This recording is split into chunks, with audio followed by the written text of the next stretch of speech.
Tensions flared in the Middle East on August 25, 2024, as Israel launched preemptive airstrikes against Hezbollah targets in southern Lebanon, citing imminent threats of a large-scale attack. The Israeli military deployed approximately 100 fighter jets, striking over 40 launch areas and destroying thousands of rocket launchers that were allegedly aimed at northern and central Israel. Hezbollah responded with a barrage of over 320 Katyusha rockets and drones, claiming to have struck 11 Israeli military installations, including the Marin base and sites in the occupied Golan Heights. The group framed their actions as the first phase of a retaliatory response to the killing of its senior commander, Fuad Shukr, in a Beirut suburb on July 30th. Hezbollah vowed to continue retaliatory measures until a ceasefire is established in the ongoing Gaza war, where they have been supporting Hamas since October 7, 2023. As sirens blared across northern Israel, Ben Gurion International Airport suspended flights temporarily, diverting incoming planes and delaying departures. While initial assessments reported minimal damage, the IDF remained on high alert, with Defense Minister Yoav Gallant declaring a 48-hour nationwide state of emergency. Israeli Prime Minister Benjamin Netanyahu, overseeing the situation from Tel Aviv, pledged to protect the country, stating, "Whoever harms us, we will harm them." Meanwhile, in Cairo, negotiations aimed at ending the Israel-Hamas war restarted on August 25th, with a Hamas delegation arriving to review proposals, but refraining from direct participation. The talks, mediated by the U.S., Egypt, and Qatar, faced a roadblock with Israel's insistence on maintaining control of the Philadelphia corridor, a buffer zone on the Gaza-Egypt border, which Hamas opposes. The escalation between Israel and Hezbollah, considered a proxy of Iran, has triggered fears of a broader regional conflict, especially in light of Iran's vowed retaliation for the killing of Hamas leader Ismail Haniyeh in Tehran on July 31st, an attack widely attributed to Israel. The U.S., expressing concern over the escalating tensions, reaffirmed its ironclad commitment to Israel's right to defend itself, with President Joe Biden closely monitoring the situation and senior U.S. officials maintaining communication with their Israeli counterparts. The Pentagon also confirmed that U.S. Defense Secretary Lloyd Austin spoke with his Israeli counterpart, reaffirming U.S. support for Israel's defense against any attacks by Iran and its allies.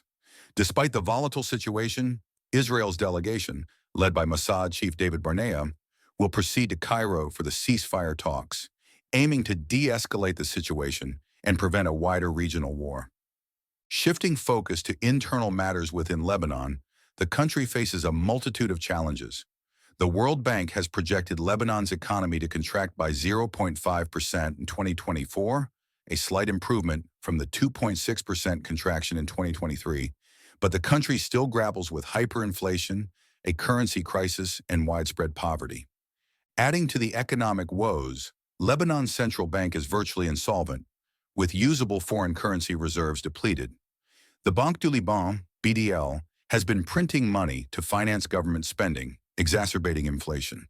The country is also in a political deadlock, with parliament failing to elect a new president since Michel Aoun's term ended on October 31, 2022. The presidential vacuum has further hampered efforts to implement necessary economic reforms and unlock international aid. Meanwhile, Lebanon is struggling with an electricity crisis, with state-run power plants unable to provide continuous power.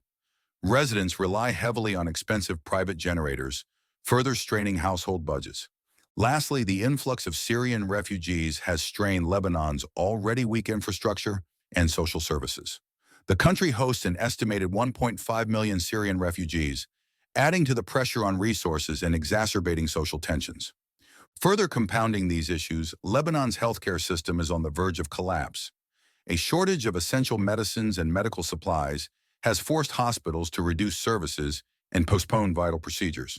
Adding to the public health crisis, Lebanon is experiencing an unprecedented surge in emigration, with skilled professionals, including doctors, engineers, and teachers, leaving the country in search of better opportunities.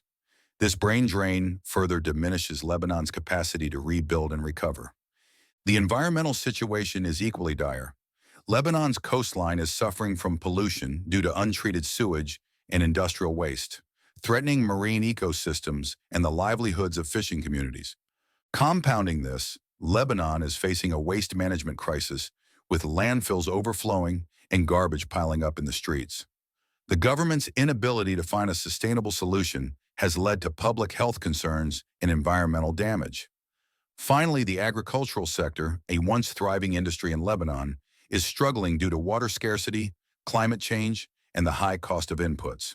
Many farmers are abandoning their lands, threatening food security and rural livelihoods.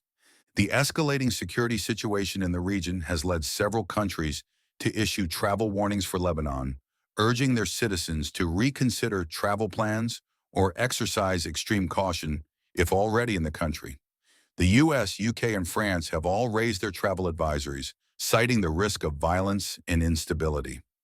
Adding to the concerns for Lebanese citizens, the United Nations has raised alarm over the deteriorating human rights situation in Lebanon, criticizing the government's crackdown on freedom of speech and assembly. Human Rights Watch has documented cases of arbitrary detention, torture, and enforced disappearances, raising concerns about the erosion of basic rights.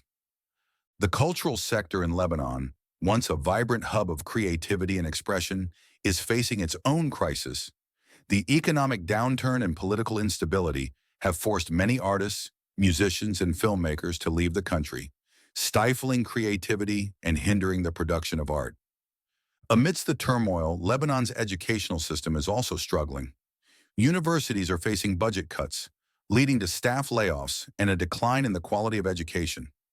Many students are unable to afford tuition fees, forcing them to drop out or delay their studies.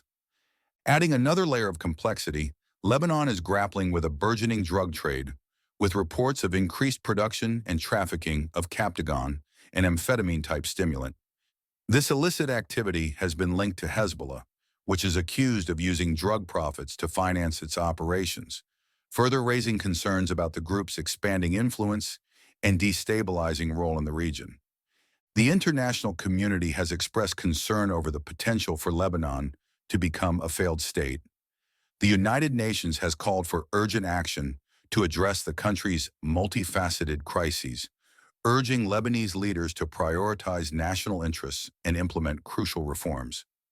However, the deeply entrenched sectarian divisions and vested interests of political factions continue to impede progress, leaving Lebanon teetering on the brink of collapse.